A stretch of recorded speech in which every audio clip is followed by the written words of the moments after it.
안녕하세요. 예, 제가 저번 시간에는 요한복음 4장 14절 말씀, 우물가의 여인을 통하여 그 여인이 어떻게 어둠에서 불러나와서 하나님 아버지를 만나고 또 예수 그리스도를 만나서 하나님을 말씀을 전하는 그런 전파자가 되는지 말씀을 드렸는데요. 오늘은 이제 예수님이 오시기 전에 에스겔 그 시대로 가서 에스겔이 어떻게 또 그 어두운 바벨론 시대의 상황 가운데 하나님을 만나고 또 그 자신의 어떤 그런 어려운 상황을 딛고 하나님의 말씀을 전하는 그런 선지자로서의 역할을 담당하는지 우리 에스겔로 들어가 보기로 했습니다. 예, 제가 설교를 준비했는데 제가 이렇게 잠에서 깼는데 하나님께서 또 다른 말씀을 주시더라고요. 그래서 제가 좀 저는 이렇게 설교한 것을 준비하지 않고 올라와서 제가 이제 여러분들을 보고 말씀을 전합니다. 이 에스겔 하면 떠오르는 게 뭐 있으세요? 여러분들은? 저는 에스겔 하면 떠오르는 게 두 가지 있습니다. 마른 뼈와 그리고 성전에서 흐르는 그런 아주 넓고 큰 바다로 흘러가는 그런 하나님의 생명의 그런 물입니다. 이 에스겔의 1장과 2장에서 하나님께서 우리에게 말씀하시고자 하는 것이 무엇이냐면 에스겔을 부르십니다. 에스겔은 주전 622년에 제사장의 아들로서 아주 좋은 집안에 금수저로 태어납니다.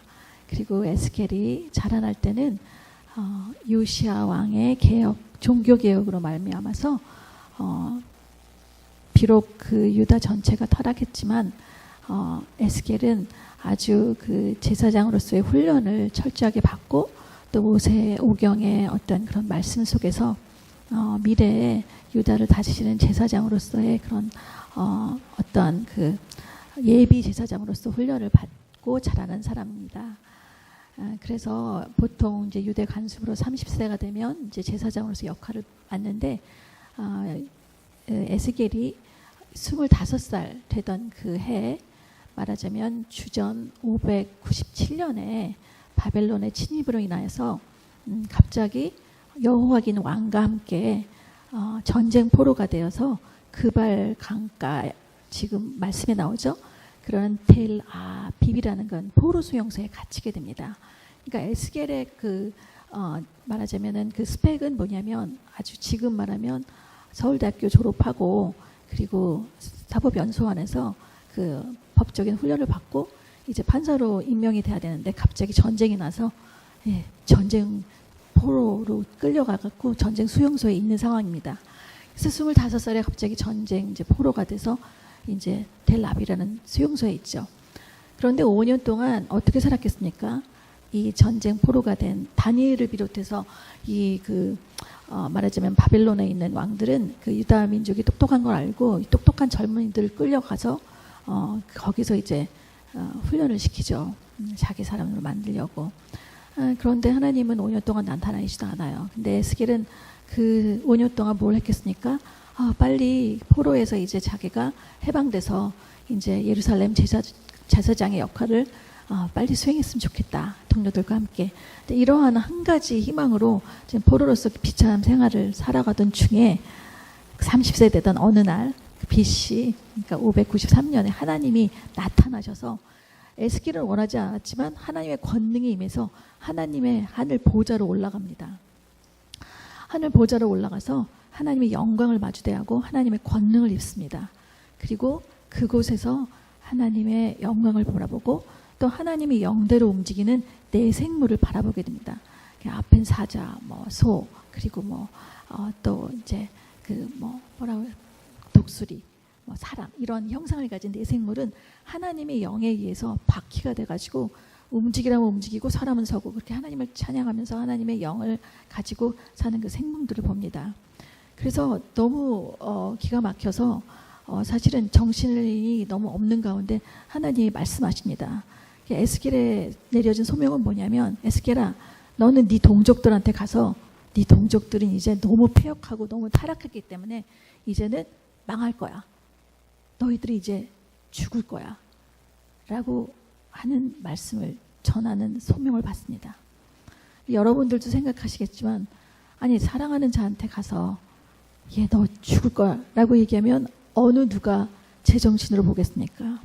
그래서 이 장에서 패역한 백성들이니까 이제 죽을 거고, 그 다음엔 듣든지 아니하든지 너는 가서 말을 해라. 이러니까 이제 에스겔이 너무 혼비백산해서 정신을 못 차리고 거의 드러눕습니다. 에스겔의 그 이름의 뜻이 있습니다. 에스겔의 이름의 뜻이 뭐냐면 에헤츠케헬이라는 히브리어 단어인데요. 하나님께서 강하게 하시기를. 그러니까 하나님께서 강하게 하시지 않으시면 한순간도 살지 못하는 그러한 자가 바로 에스겔 이름의 뜻이고 에스겔입니다. 그래서 에스겔은 그 말을 듣자마자 하나님의 아무리 권능이 임했어도 드러누워서 못 갑니다. 하나님께서 이제 2장에서 나타나셔서 그러지 말고 두려워하지 마라. 내가 너와 함께 할 테니까 너는 가서 듣든지 아니하든지 전해라. 왜냐면 어차피 그 백성들은 내가 심판해서 죽을 거기 때문에 너는 전하기만 하면 돼. 라고 달래십니다. 그게 2장의 내용이죠. 그래서 두루마기를 먹이십니다. 그리고 나서는 에스겔은 이제 가서 전합니다. 근데 그 사람들의 반응이 어땠겠어요? 너 제정신이 아니구나. 3장 24절에 보면 무리가 너를 밧줄로 동이고 꽁꽁 묶어서 가둘 것이다. 3장 24절에 보면 그 동료들부터 거의 이상한 사람 미친 사람 취급받고 갇힙니다. 갇혀서 나오지도 못해요. 1년 동안 꽁꽁 묶여 있습니다. 그뿐이 아닙니다. 에스겔은 너무 두려워하니까 또 3장에서 다시 불러서 너를 파수꾼으로 세우니까 네가 내 말을 전하지 않으면 이 모든 죄를 너한테 돌릴 거야. 그러니까 너도 죽을 거야. 네가 말을 전하지 않으면 안 돼. 라고 또 말씀하십니다. 그래서 이제 말씀을 또 전하는데 하도 두려워하니까 하나님께서 에스겔의 혀를 묶어서 입천장을 달아 맺혀서 하나님의 말씀만 전하게 하고 그 외에는 6년 동안 벙어리로 살게 합니다. 그뿐이 아닙니다. 밀, 보리, 콩팥, 귀리, 조 같은 그 밀가루를 만들어서 딱 한 개, 그리고 물 한 모금만 먹고 지나게 합니다. 얼만큼 그렇게 하냐면 390일 동안 이스라엘 죄를 담당해서 누워있고 또 40일 동안 유다의 죄를 대신 회개하면서 누워있으라고 아무 말도 못하고 그렇게 벙어리로 6년을 삽니다. 그럼 도합 7년이 되는데요. 8년째 사실은 그렇게 이제 너희들은 망할 거야. 제발 회개하라고 하는데도 불구하고 이들은 회개하지 않고 주전 586년에 이스라엘이 720이나 만나고 유다가 망합니다. 멸망을 합니다. 그 멸망을 하는 걸 지켜보게 됩니다. 동족들도 죽고 가족도 죽고 그리고 이 세상에서 가장 사랑하는 자신의 아내가 죽는 것을 바라봐야만 합니다. 그래서 이 에스겔의 삶은 자라날 때는 스펙이 좋은 그러한 덕망 높는 그런 권력자로서의 훈련을 받지만 포로로 끌려와서는 30세부터 거의 이스라엘 망하기까지 그리고 그 다음까지는 나오지도 못하고 벙어리로 자신의 모든 것을 다 빼앗기고 그리고 정말 비참하게 그렇게 포로로 살아갑니다. 그런데 에스겔을 나중에 전체를 읽어보시면 알겠지만 에스겔은 한 번도 하나님께 원망을 한 적이 없습니다.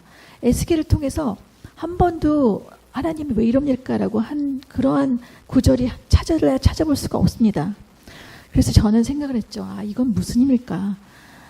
우리가 하나님을 만나게 되면 하나님의 임재 앞에 그리고 하나님의 어떤 그러한 존재를 알게 되면 저희는 그냥 죽을 수밖에 없는 존재라는 먼지와도 같은 존재라는 그런 존재를 깨닫게 되는데 너무 스펙이 좋으면 이렇게 에스겔과 같이 환경으로서 하나님께서 관계적인 면에서 모든 것을 다 가져가십니다.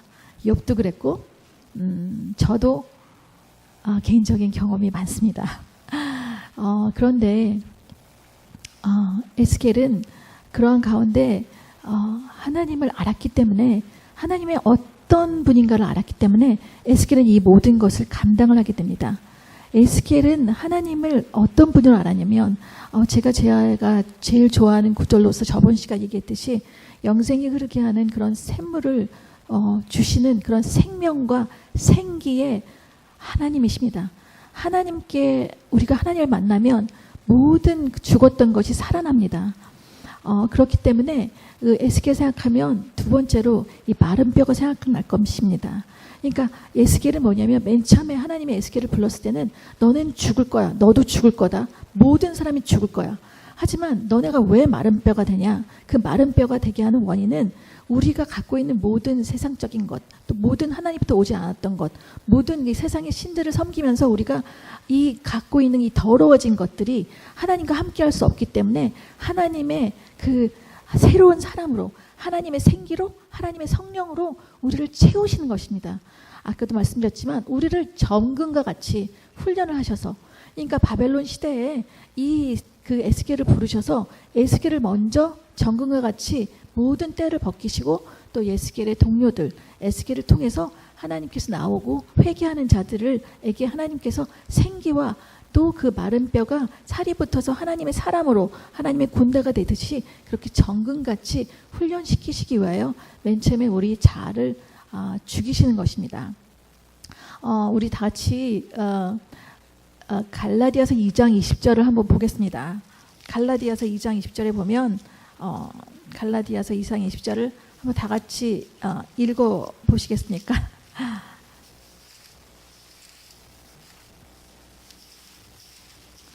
갈라디아서 2장 20절에 보면 우리가 그리스도와 함께 십자가에 못 박혔나니 그런즉 이제는 내가 사는 것이 아니고 오직 내 안에서 그리스도께서 사시는 것이라. 이제 내가 육체 가운데 사는 것은 나를 사랑하사 나를 위하여 자기 자신을 버리는 하나님의 아들을 믿는 믿음 안에서 사는 것인데요. 하나님께서 우리를 부르실 때 우리가 그리스도인이 된다는 것은 하나님께서 우리를 사실 세상적인 모든 것을 십자가에 못 박히기 위해서 우리를 부르십니다. 우리가 하나님을 믿는다고 해서 우리가 복을 받는 것이 아닙니다. 우리가 하나님을 믿게 되면 우리 자신의 상황, 또 우리 자신의 어떤 그 모든 것들에 그런 어떤 그 면들에서 많은 어려움을 당합니다. 하나님께서는 그것을 다 알아보시죠. 너가 이렇게 어려운데 나한테 나오니? 그리고 하나님으로부터 오지 않아야 될 모든 것들은 십자가에 못 박히십니다. 그러니까 십자가에 우리가 원하는 게 아니라 하나님께서 우리를 십자가에 못 박습니다. 그러니까 우리는 하나님의 못 박힌 게 되는 거죠. 그래서 여기 갈라디아서 2장 20절에는 우리가 못 박는 게 아니라 하나님에 의해서 우리가 십자가에 못 박혀지는 것입니다. 그러니까 우리가 예수님을 믿고 성령 가운데 살아간다는 것은 우리 안에 있는 모든 그 욕심과 또 썩어져가는 모든 그 구습들, 옛 자아를 못 박히지 않으면 우리는 하나님의 사람으로 될 수가 없는 것입니다. 갈라디아서 다시 5장 24절을 한번 볼까요? 그래서 우리가 하나님께서 우리를 못 박으시고 우리를 정금과 같이 훈련을 하시게 되면 우리는 어떻게 되냐면 갈라디아서 5장 24절 그리스도 예수의 사람들은 육체와 함께 그 정욕과 탐식을 십자가에 못 박습니다. 그러니까 맨 처음에는 우리가 하나님에 의해서 단련된 그런 정금과 같이 나아가기 위해서 십자가에 못 박히지만 이제 우리가 하나님의 사람이 되어갈수록 우리는 이런 어떤 세상적인 모든 것들을 그냥 우리 스스로 자원해서 못 박습니다. 에스겔의 경우도 마찬가지였었던 것 같아요.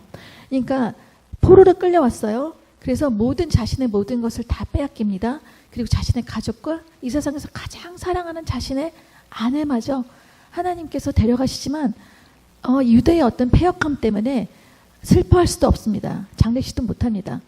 그래서 모든 것을 빼앗기고 나서 에스겔은 그냥 하나님의 사람이 되어버립니다.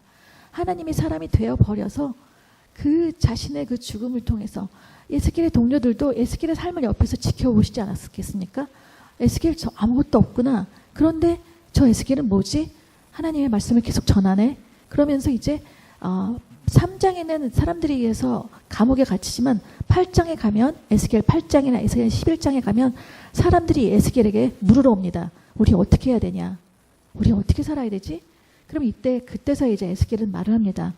우리가 지금 심판을 받고 우리가 지금 죽었지만 이제 하나님께서는 우리에게 새 영을 주시고 또 우리를 새롭게 하셔서 우리가 반드시 하나님께서 원하시는 그 예루살렘으로 돌아갈 수가 있어.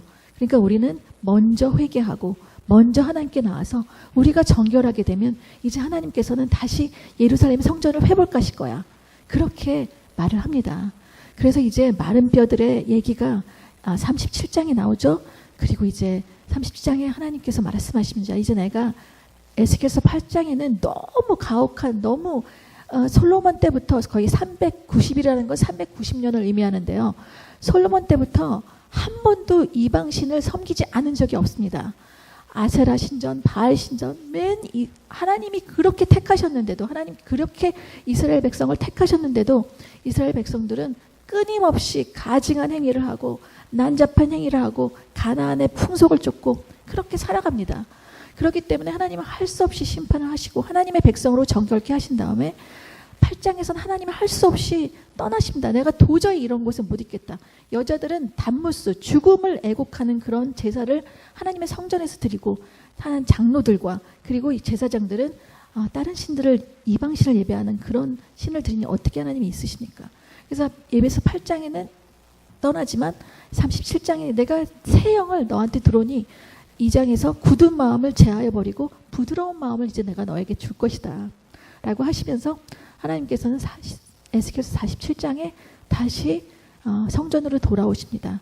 그래서 생수와 같은 그런 강물을 넘쳐 흐르게 하시고 에스겔은 그 생수의 강물이 발목서부터 허리로 그리고 허리에서 그 다음에 머리 위로 헤엄쳐 흐르는 그런 생수의 강물에 그런 하나님의 그 생기와 생명력을 되찾는 그런 기쁨을 누리게 됩니다. 그리하여 그 샘물은 어떻게 됩니까? 동쪽에서 흘러들어가서 남쪽으로 흘러나가서 유대뿐 아니라 유대를 거쳐서 온 열방으로 바다와 같이 하나님의 나라로 회복하시는 그런 하나님의 나라의 회복을 에스겔에게 명하시는 것입니다. 우리가 지금 이 땅에 살고 있습니다. 신문을 보면 얼마나 괴롭습니까?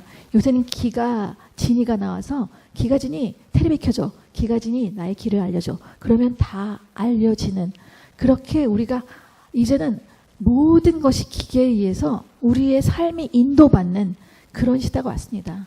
미국의 어떤 크리스탈 교회라고 하는 곳은요. 더 이상 목사가 설교를 하지 않습니다. 왜냐하면 저번에도 알파가 이겼죠. 목사로 훈련된 인조인간이 설교를 합니다. 지금 우리 이런 시대에 살고 있습니다. 지금 우리는 하나님의 모든 것을 빼앗기고 하나님에 의해서 사는 것이 아니라 인터넷 스마트폰에 의해서 우리 아이들을 보세요. 나가서 노는 아이들이 없습니다. 인터넷 스마트폰을 보고 같이 앉아서 게임을 하고 살아갑니다. 그럼 이런 시대에 우리가 어떻게 살아야 우리가 어떻게 자녀들을 키우고 어떻게 우리 가족들을 키우고 우리가 어떻게 하나님의 나라의 말씀을 전파해야 우리가 살아갈 수가 있습니까? 우리 먼저 우리 자신의 세상적인 모든 것을 하나님 앞에 끊고 회개하고 우리나라의 죄를 우리나라가 하나님께 지은 죄를 회개하며 하나님께 나가는 기도의 사람들이 되어야 되지 않습니까? 갈라디아서 5장 24절에 뭐라고 나옵니까? 예수 그리스도의 사람들은 정과 탐심 모든 것을 끊어서 하나님께 못 박혀서 못 박고 사는 사람들입니다. 이게 왜 나옵니까? 우리는 흔히 마른 뼈, 그 다음에 생수의 강물만 생각하는데요. 아닙니다. 십자가를 통과하는 그 아픔과 고통을 견뎌낸 사람들만이 그 앞에서 하나님께 울며 상하고 통회하며 그렇게 하나님께 매달리면서 하나님과 함께 사는 그런 사람들만이 하나님의 임재함 속에 또 하나님과 함께 성령의 사람으로 이 시대를 능히 이기며 살아갈 수가 있는 것입니다. 그것을 에스겔은 하나님을 통하여 하나님 만남으로써 그 하나님께서 생기의 생명이 되신 하나님께서 에스겔을 통해서 우리에게 비전을 주시고 오늘날 우리에게 이 한국 교회를 위하여 세상과 합한 한국 교회를 위하여 그리고 성령의 열매 사랑과 기쁨보다는 기계의 작동에 의해서 우리의 삶을 그렇게 맡겨야 하는 이 오는 날 우리의 정말 불쌍한 이 기독교인들을 향해서 우리에게 주시는 하나님의 메시지임을 저는 여러분과 나누고 싶었던 것입니다. 앞으로 우리가 살아갈 때 우리는 무엇을 위해서 합니까? 우리가 세상이 어떻다, 우리가 나라가 어떻다, 민주화된 정부가 어떻다, 이러할 우리 비판하고 판단할 시간이 없습니다. 왜냐하면 하나님께서 우리를 저번에 말씀하셨듯이 어둠에서 끌어내어 하나님의 기이한 빛으로 들어가기 위해서 하나님의 은혜를 전파하는 전파자로, 하나님의 제자로 부르셨기 때문입니다. 빌립보서 2장 13절 14절에서 맞습니다. 너희들은 어떤 일에든지 원방과 시비를 하지 마라. 왜냐하면 내가 너희로 하여금 하나님의 기쁘신 뜻을 위하여 이 거칠어진 세대에 하나님의 기쁘신 자로 너네들을 빛 가운 빛으로 인도함을 그렇게 받게 만들었기 때문이다. 라고 만들었기 때문이다. 우리는 누구와 비판을 하거나 누구를 뭘 할 시간이 없습니다. 정말 무릎을 꿇고 시간이 있으면 하나님께 우리의 죄와 또 우리 나라의 죄와 우리 열방에 있는 죄를 위하여 기도하며 나가야 되지 않습니까?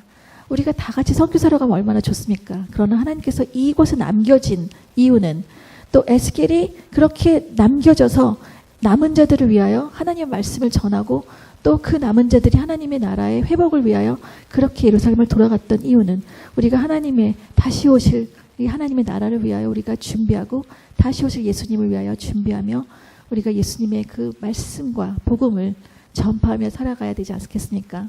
이번에 김한배 목사님이 그 성안에 가시는 것 때문에 우리는 열심히 기도했습니다. 저도 금식을 하면서 목사님을 정말 지켜보아하시고 그곳에 있는 모든 자들이 목사님 말씀을 들으면서 정말 하나님의 그 복음을 들고 생명을 아끼지 않고 나가서 하나님의 복음을 전하도록 그 잠들어가고 그 어두운 중국을 깨우도록 기도했습니다. 우리 모두 이제 선교지에 계신 분들을 위해서 우리가 기도해야 되고 남은 자가 돼서 이곳을 밝히면서 그렇게 기도하는 자가 되지 않겠습니까? 그래서 저는 이 말씀을 오늘 여러분과 같이 다 함께 전하고 에스겔처럼 우리도 정말 이 어두운 이곳의 세상에서 에스겔처럼 하나님의 소명자로 하나님의 정말 제사장으로 왕 같은 제사장으로 또 일주일 동안 어두움에 쌓여있는 그런 세상 가운데 있는 그들을 위해서 기도하고 또 회개하고 또 하나님의 생기와 또 하나님의 말씀을 대안하는 그런 자들이 되기를 축원드립니다.